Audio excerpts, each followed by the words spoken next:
Yo, what's up, guys? Last night, the Indiana Pacers faced off against the New York Knicks. It was the Knicks' second game being at home. The Knicks took the W. They are up now 2-0 in the series. It was a very close game, even though it doesn't show it at the end. It was 130 to 121.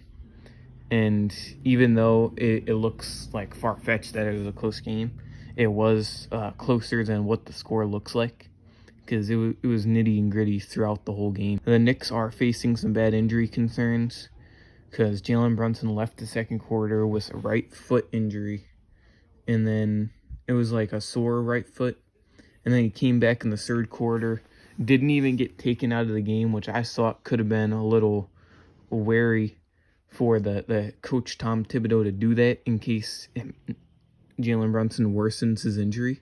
But Tom Thibodeau took that chance, and it paid off because Jalen Brunson had 29 points and 5 assists. He has great toughness. You can't really match that type of winning mentality that Jalen Brunson has, because there's not a lot of other players who would do that.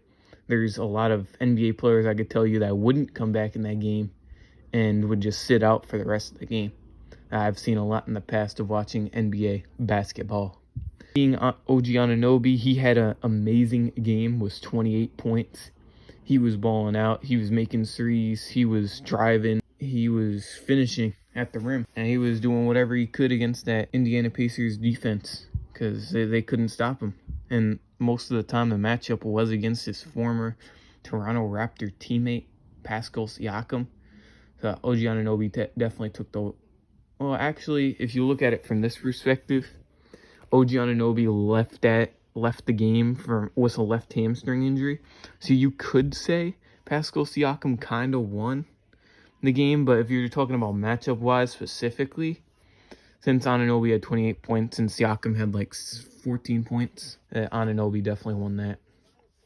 So we'll see what happens. Mitchell Robinson is also out for 6 to 8 weeks with a left ankle injury, which sucks because he's the big man in the paint to block shots. He's like the cookie monster, kind of. He's a big man to have down low to stop points in the paint. And this Pacers team is a team to score a lot of points in the paint.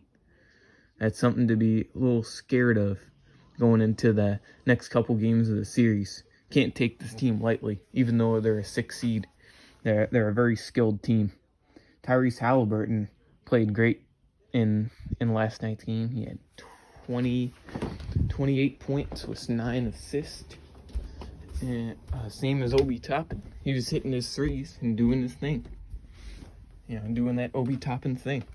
He even had a between-the-legs dunk, which was nice to see from the former New York Knickerbocker, Obi Toppin. I think the Pacers are going to take the next 2 games home. Even though me being a Knicks fan, I still think this series is going to be very competitive. I used to not think the Pacers were a very good team, even in the regular season. I would say like this other team is going to win. But they show that they have a lot of hustle and a lot of good chemistry with one another, with making good passes, good plays.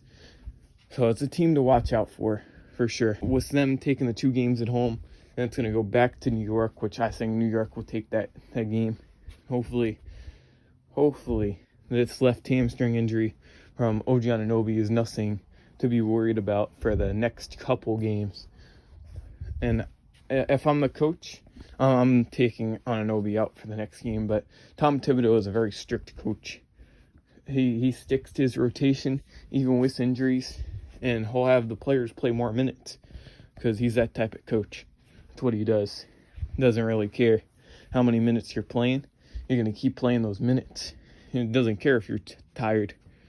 You better keep doing your thing. You better stay out there and give it all you got, because that's what Thibodeau wants to see. That's how it is. I mean, with the 3 injury concerns, it's scary. A little scary for the Knicks. But hopefully there's no more injuries or anything. The last thing I want to mention is that DiVincenzo had an amazing game as well with 28 points, and he was draining a lot of 3-pointers. Seemed like every 3-pointer he was putting up, it was going in. He was on fire last night. Let me know your guys' predictions and your thoughts on these injury concerns. And I still want to mention that when Joel Embiid grabbed Mitchell Robinson's ankle, that wasn't right at all. He literally came back from surgery, and Joel Embiid did that for no. I have no reason why he did that. I'll see you guys next time. Peace out.